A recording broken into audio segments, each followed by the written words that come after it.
श्री राम जी की पवित्र जन्म कथा, रामनवमी की पूजा विधि एवं शुभ मुहूर्त। रामायण और रामचरितमानस हमारे पवित्र ग्रंथ हैं। तुलसीदास जी ने श्री राम को ईश्वर मानकर रामचरितमानस की रचना की है, किंतु आदि कवि वाल्मीकि ने अपने रामायण में श्री राम को मनुष्य ही माना है। तुलसीदास जी ने रामचरितमानस को श्री राम के राज्य अभिषेक के बाद समाप्त कर दिया है। वहीं आदि कवि श्री वाल्मीकि ने अपने रामायण में कथा को आगे श्री राम के महाप्रयाण तक वर्णित किया है। लेकिन दोस्तों, वीडियो में आगे बढ़ने से पहले अगर आप चैनल पर आज पहली बार आए हैं तो चैनल को ज़रूर सब्सक्राइब कर लें और चैनल पर जाकर इसी तरह की जानकारियों से भरपूर दूसरे वीडियो को भी ज़रूर देखें और इस वीडियो को लाइक और शेयर करना बिल्कुल ना भूलें। और अगर आप भी हमारी तरह प्रभु श्री राम के सच्चे भक्त हैं तो कमेंट बॉक्स में जय श्री राम ज़रूर लिखें।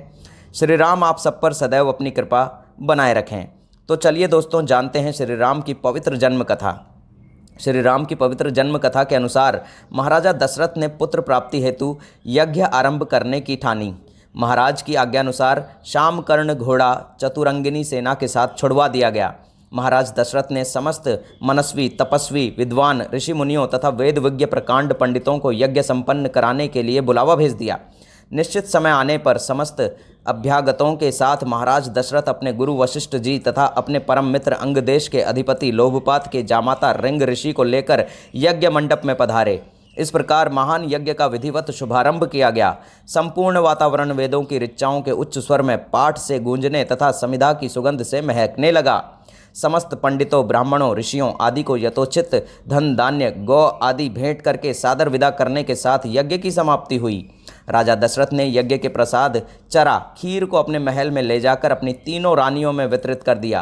प्रसाद ग्रहण करने के परिणाम स्वरूप तीनों रानियों ने गर्भ धारण किया। जब चैत्र मास के शुक्ल पक्ष की नवमी तिथि को पुनर्वसु नक्षत्र में सूर्य, मंगल, शनि, बृहस्पति तथा शुक्र अपने अपने उच्च स्थानों में विराजमान थे, कर्क लग्न का उदय होते ही महाराज दशरथ की बड़ी रानी कौशल्या के गर्भ से एक शिशु का जन्म हुआ, जो कि नीलवर्ण, चुंबकीय आकर्षण वाले, अत्यंत तेजोमय, परम कांतिवान तथा अत्यंत सुंदर था। उस शिशु को देखने वाले देखते रह जाते थे। इसके पश्चात शुभ नक्षत्रों और शुभ घड़ी में महारानी कैकेयी ने एक तथा तीसरी रानी सुमित्रा के 2 तेजस्वी पुत्रों का जन्म हुआ। संपूर्ण राज्य में आनंद मनाया जाने लगा। महाराज के 4 पुत्रों के जन्म के उल्लास में गंधर्व गान करने लगे और अप्सराएं नृत्य करने लगीं। देवता अपने विमानों में बैठकर पुष्प वर्षा करने लगे। महाराज ने उन्मुक्त हस्त से राजद्वार आए भाट, चारण तथा आशीर्वाद देने वाले ब्राह्मणों और याचकों को दान दक्षिणा दी। पुरस्कार में प्रजाजनों को धन धान्य तथा दरबारियों को रत्न आभूषण प्रदान किए। 4 पुत्रों का नामकरण संस्कार महर्षि वशिष्ठ के द्वारा किया गया तथा उनके नाम रामचंद्र, भरत, लक्ष्मण और शत्रुघ्न रखे गए। आयु बढ़ने के साथ ही साथ रामचंद्र गुणों में भी अपने भाइयों से आगे बढ़ने तथा प्रजा में अत्यंत लोकप्रिय होने लगे। उनमें अत्यंत विलक्षण प्रतिभा थी, जिसके परिणाम स्वरूप अल्पकाल में ही वे समस्त विषयों में पारंगत हो गए।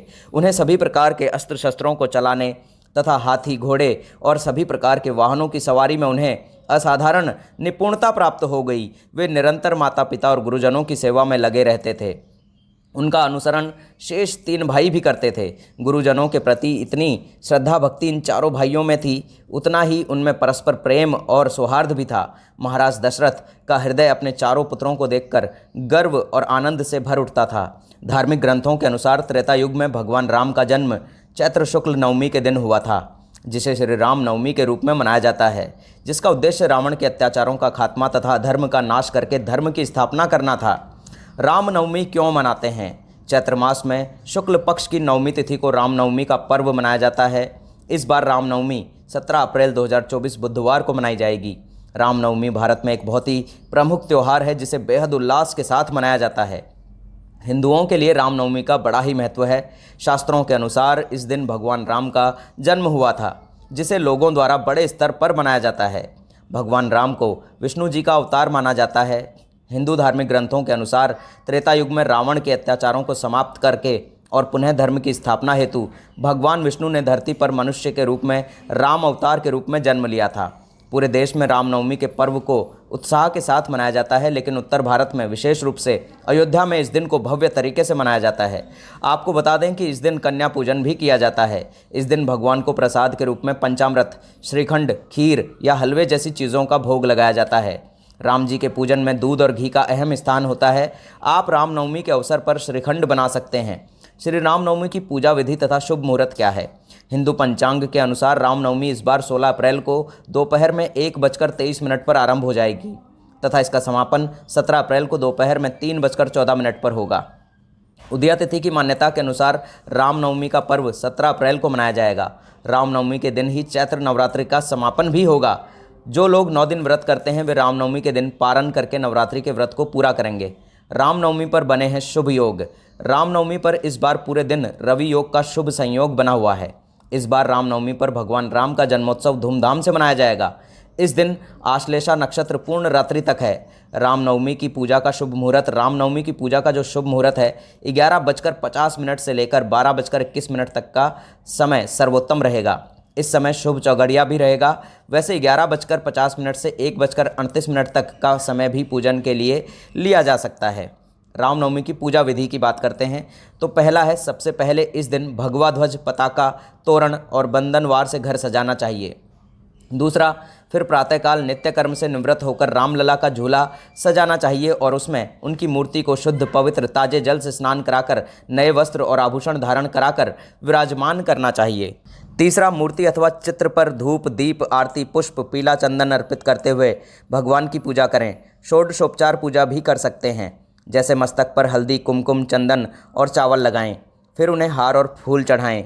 पूजन में अनामिका अंगुली, छोटी अंगुली के पास वाली यानी रिंग फिंगर से चंदन, कुमकुम, अबीर, गुलाल, हल्दी, मेहंदी लगाना चाहिए। चौथा, पूजन में देवताओं के सामने धूप दीप अवश्य जलाना चाहिए। देवताओं के लिए जलाए गए दीपक को स्वयं कभी नहीं बुझाना चाहिए। पांचवां, पूजा के बाद घर की सबसे छोटी महिला अथवा लड़की को घर में सभी जनों के माथे पर तिलक लगाना चाहिए। यदि पंडित से पूजा करा रहे हैं तो यह कार्य वही करेगा और सभी के हाथों में मौली भी बांधे। छठा, श्री रामनवमी पूजन के बाद हवन का विशेष महत्व है। अलग अलग सामग्रियों से हवन करने पर उसका विशेष पुण्य प्राप्त होता है।